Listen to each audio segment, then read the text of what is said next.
Hello everybody, this is the Fluffy Foxy for the channel The Creative Fox, and this is my fourth video. Today we are building an adventure playground. I had the thought in my head to build a kind of a climbing structure with functioning slides. And you will see that I will error in many ways there. I should have seen it from the start. Here you see me testing this slide and the people get shot out of the slide like projectiles. I've even tried to up the friction of the slides, but they shoot out like they're being shot from a cannon. That was quite comical. But anyway, I tried to use it still because in one of the last updates, Frontier actually said people would go on two slides that end on land instead of in the water. You will see this does not work at all. So later I will just change my approach. I tried to build another slide. I wanted to build a smaller slide for the kids, so I used the body slide there, but that didn't work out either. You will see later in the video why. I tried to use the natural path with the sand again to have the sandboxy feel, because as I said, my idea was to build a big climbing structure where people could implied climb and walk around and then come down with the slides.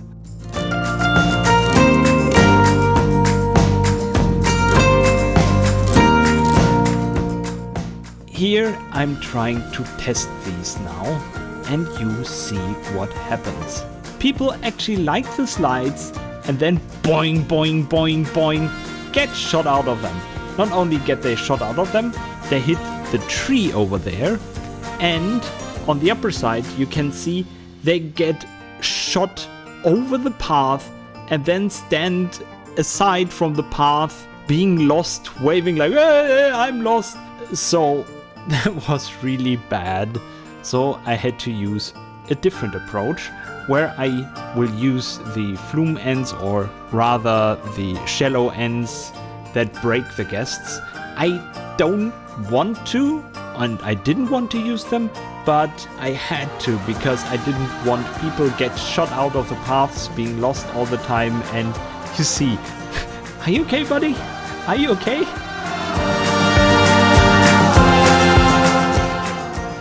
There are no negative thoughts coming with these shooting out, but they look like they're dead.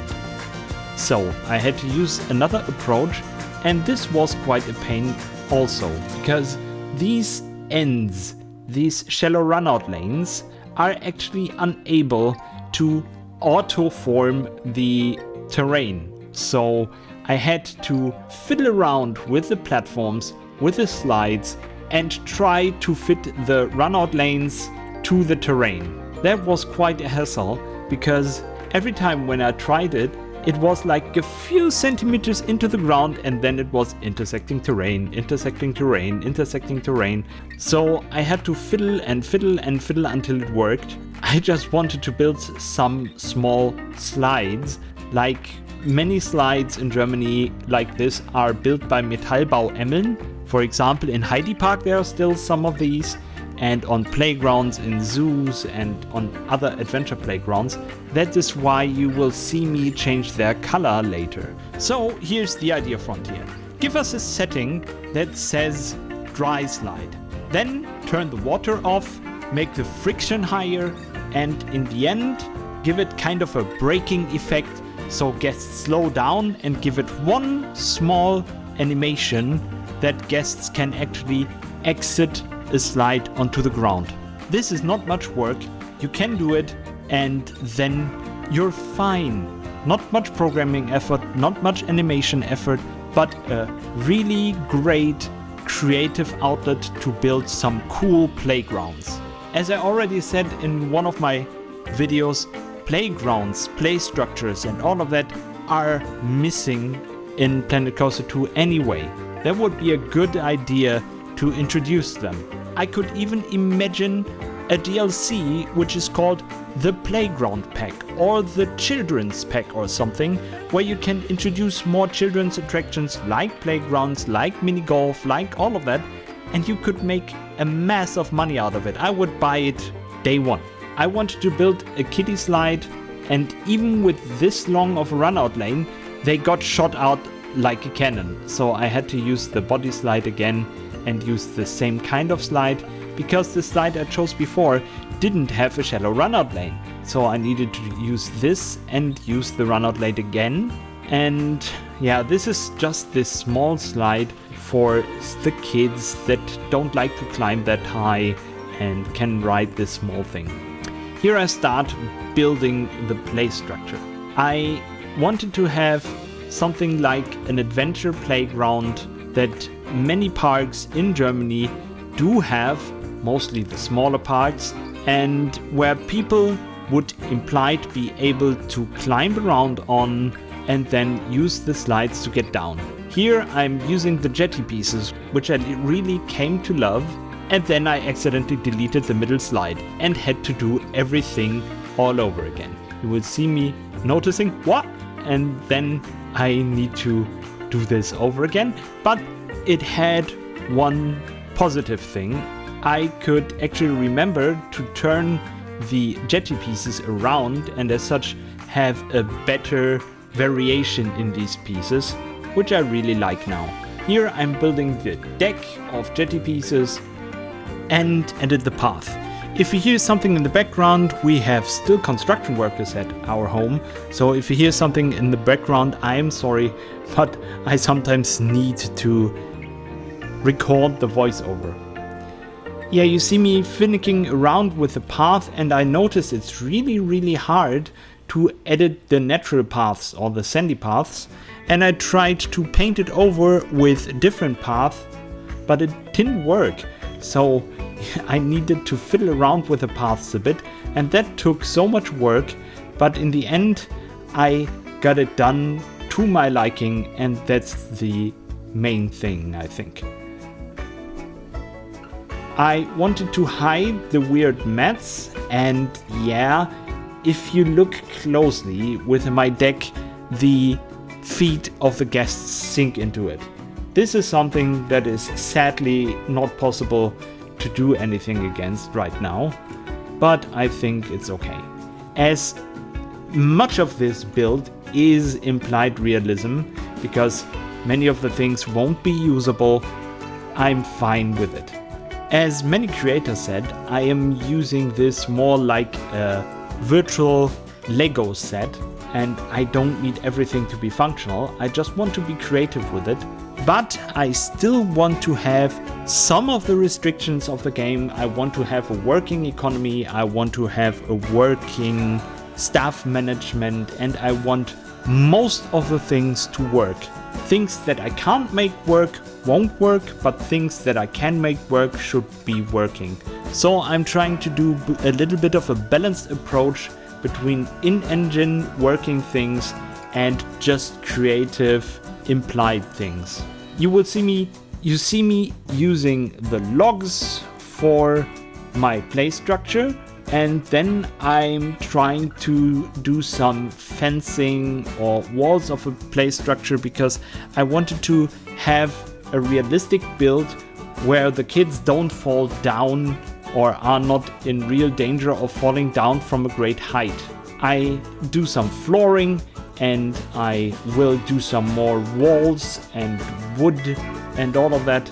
And this takes me to another point I wanted to talk about in this video. You see, Planet Coaster is a great game, and as I ranted about in my last video, there are still things I do not understand. Still, I can't recolor the railings on the slides, and I can't remove them. And what you will see throughout this build is me trying to hide things that I can't remove, like the railings, like the giant plaster or cement platform thingies, and I cut many of the things out, but you will often see me look around if there's anything still to hide. Did I see everything that I needed to hide. Did I see this? Did I see that? That was quite a hard process to do.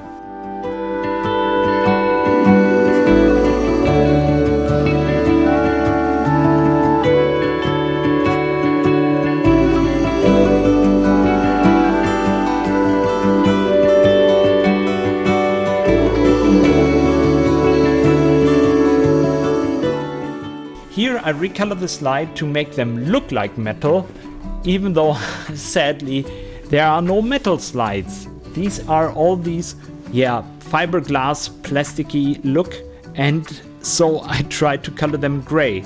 Another nice suggestion, give us metal slides, because metal slides aren't uncommon. And then I start actually building some climbing nets.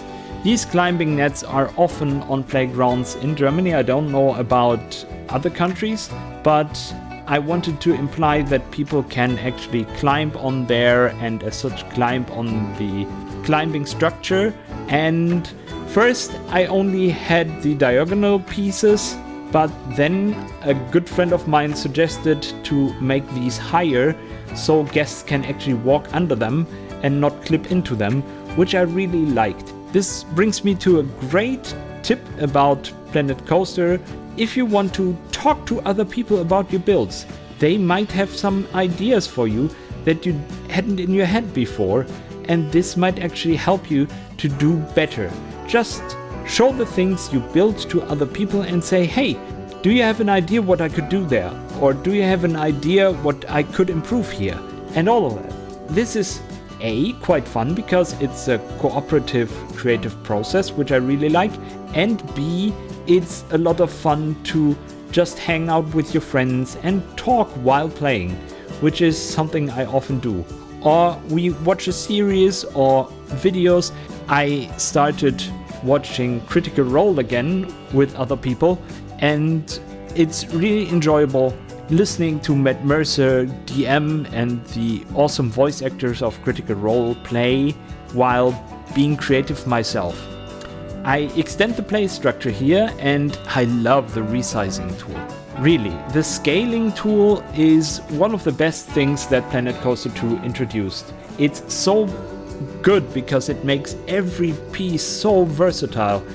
It's hard to believe all the possibilities of such a creative tool.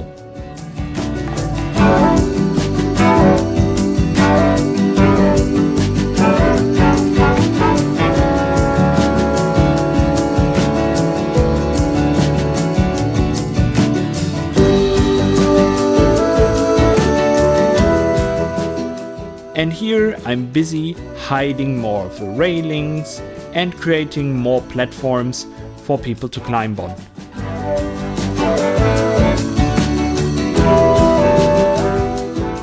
And here you see a really chaotic camera movement because I'm trying to find things I still need to hide, find things I still need to do some structuring with. Coming to another thing, the management in this game is really wonky. For example, here I check some of my shops in the entrance area and they say they are not turning a profit, which is weird because if I look into the numbers, they are actually really profitable. But the heat maps just tell me, oh no, there's no profit, they cost you money. This is another bug or problem that the management side of the game is really wonky. Another example is the staffing. If I schedule repairs or services once an hour, that works fine. But I really don't know. Did I get that wrong, or am I just too stupid, or is the game that stupid? You can schedule a service once an hour.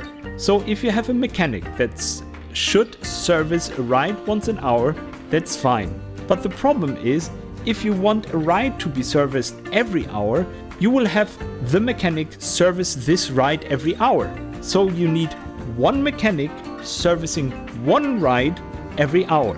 And the rest of the time he's walking around doing nothing. Because you need to ensure that a ride is serviced every hour. So you need to have a mechanic servicing it every hour.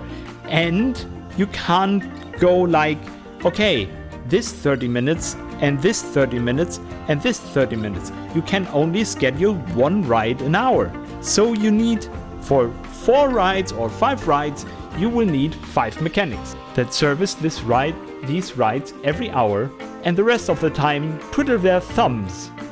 So the game tells you that many employees are without work at the moment because they're twiddling their thumbs because they don't have work at the moment.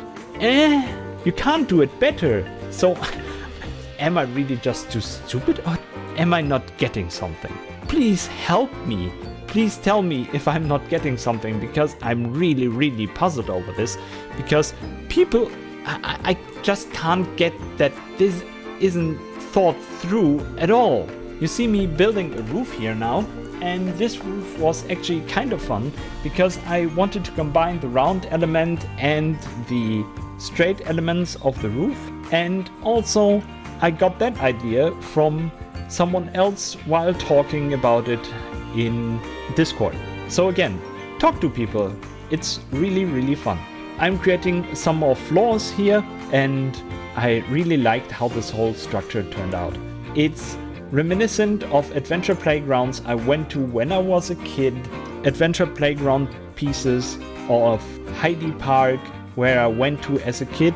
They were there. I don't know if they are still here, but I went when I was a kid, when there was no Flug der Dämonen and no Krake and no Colossus. It was a really long time ago. Back then, their newest roller coaster was Limit, which is a Vekoma SLC, and I liked it. Young Foxy was a little bit dumb, or, well, I was more a GP back then, and so I didn't know much about coasters. I became an enthusiast later in my life, so at that time I really liked the SLC, even though I banged my head quite a few times. I loved going to theme parks back then, but I didn't know much about coasters. I was 14 to 16 years old, so the internet wasn't really a thing back then. I wanted to build some more of the adventure playground elements, and here I will build a small structure where you can hang like an ape and swing yourself along these logs. And I tried to find this one piece. I didn't know the name, so I had to scroll and scroll and scroll and scroll and find this one piece. I tried the support piece, and yay, the support pieces are actually super versatile, but this wasn't the one I was looking for, and then I found it. I still don't know what it is called. I should have tried to remember it, but this one is actually perfect. My mother is retired now, but she worked as an architect for gardens and landscaping, and she also designed some of the playgrounds, and she actually watches my videos, which I'm really proud of, and she said, "You're doing architecture work, why didn't you choose my job?" And I thought, yeah, okay, I didn't want to make creative hobby my job. As perhaps some of you already know, I'm a teacher, even though I'm in early retirement, at least temporarily, because I have some bad recurring dizziness problem that actually makes me unable to work at the moment.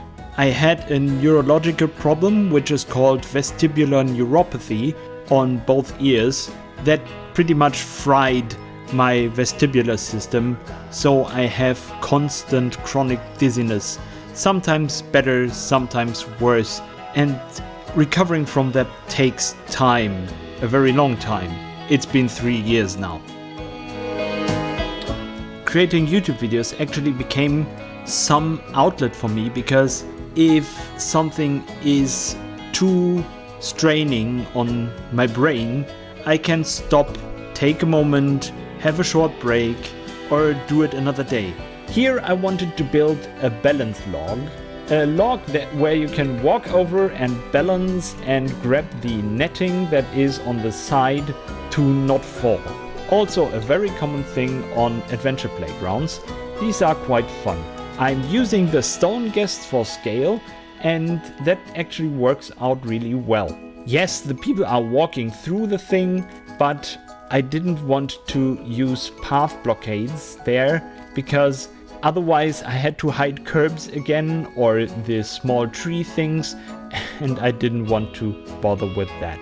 You see me fiddling around with the management again, and this time I have another problem. The game crashed, but many people tell me, oh no, my game crashes to desktop all the time. I had around 3 crash to desktop in around 200 game hours, and that is actually okay for me.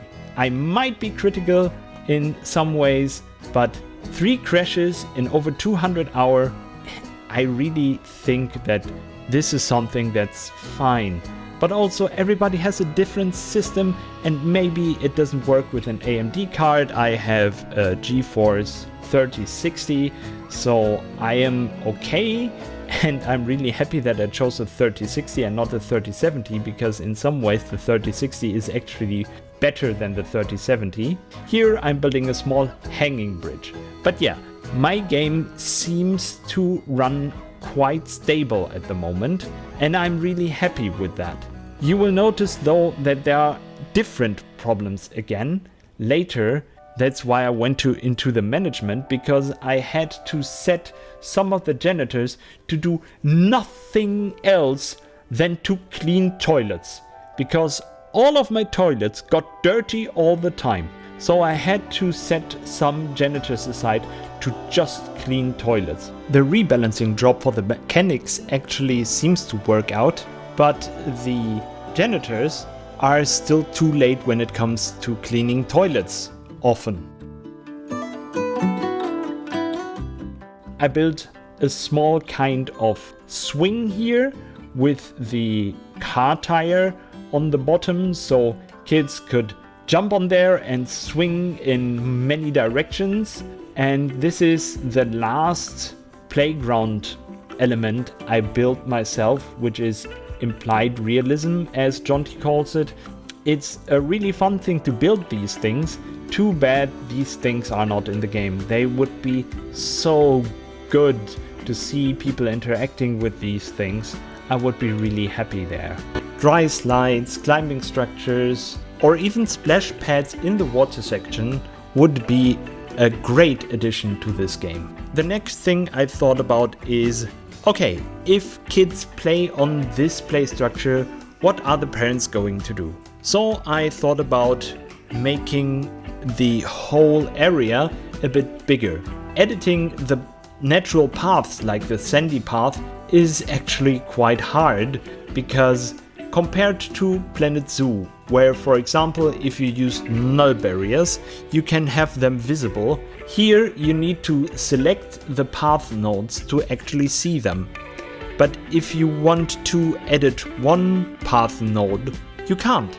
And you can't paint a natural path temporarily with normal path to see this. So you have to guess where the nodes are and try to estimate where they should go, and it's really weird and fiddly, and I wonder why it is. Some influencers said that the team creating Planet Coaster 2 isn't the same team that created Planet Coaster 1 and Planet Zoo, and that's something I can at least believe, or that I can at least find possible. Here I'm building the fence that I also used on the other playground part, and yeah, I can't believe that the teams aren't the same, because Planet Coaster 2 is a little bit like somebody gave someone a description of the first 2 games and they try to mimic it without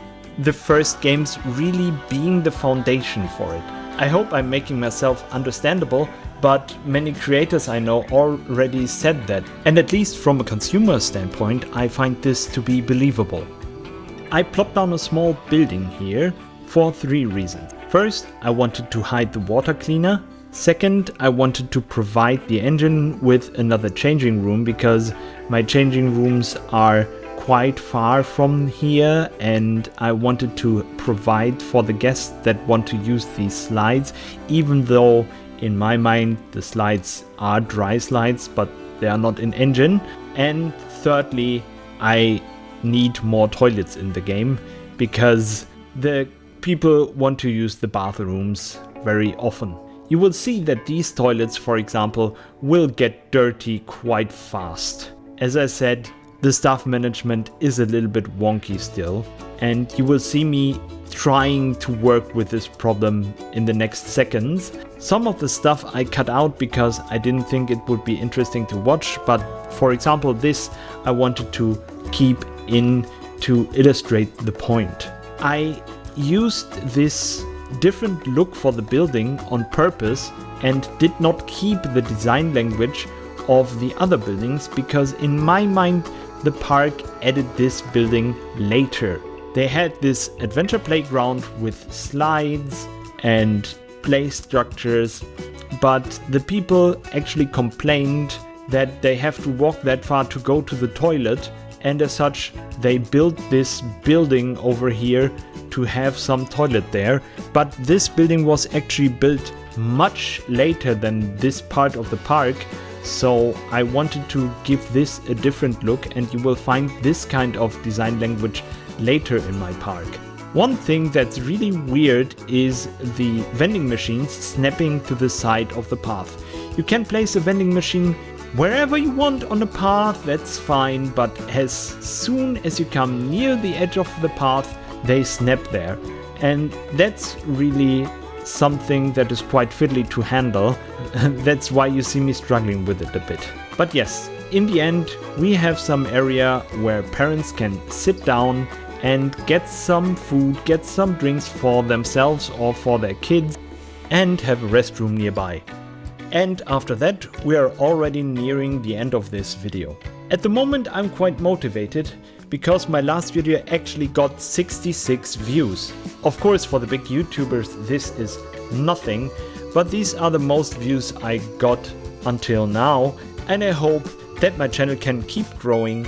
So for the people actually watching my videos and getting through to this time, please type in the comments something like, "I made it! You are the best! You're awesome!"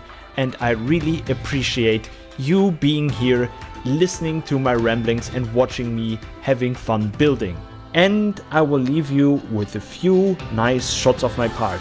As always, I would be glad if you can like this video, subscribe to this channel, and perhaps leave a comment for me. What I can do better. Constructive criticism is always appreciated. Otherwise, I say what I always say at the end of my video: stay creative, stay fluffy, and I hope you have a wonderful day, night, or whenever you watch this video. Bye bye.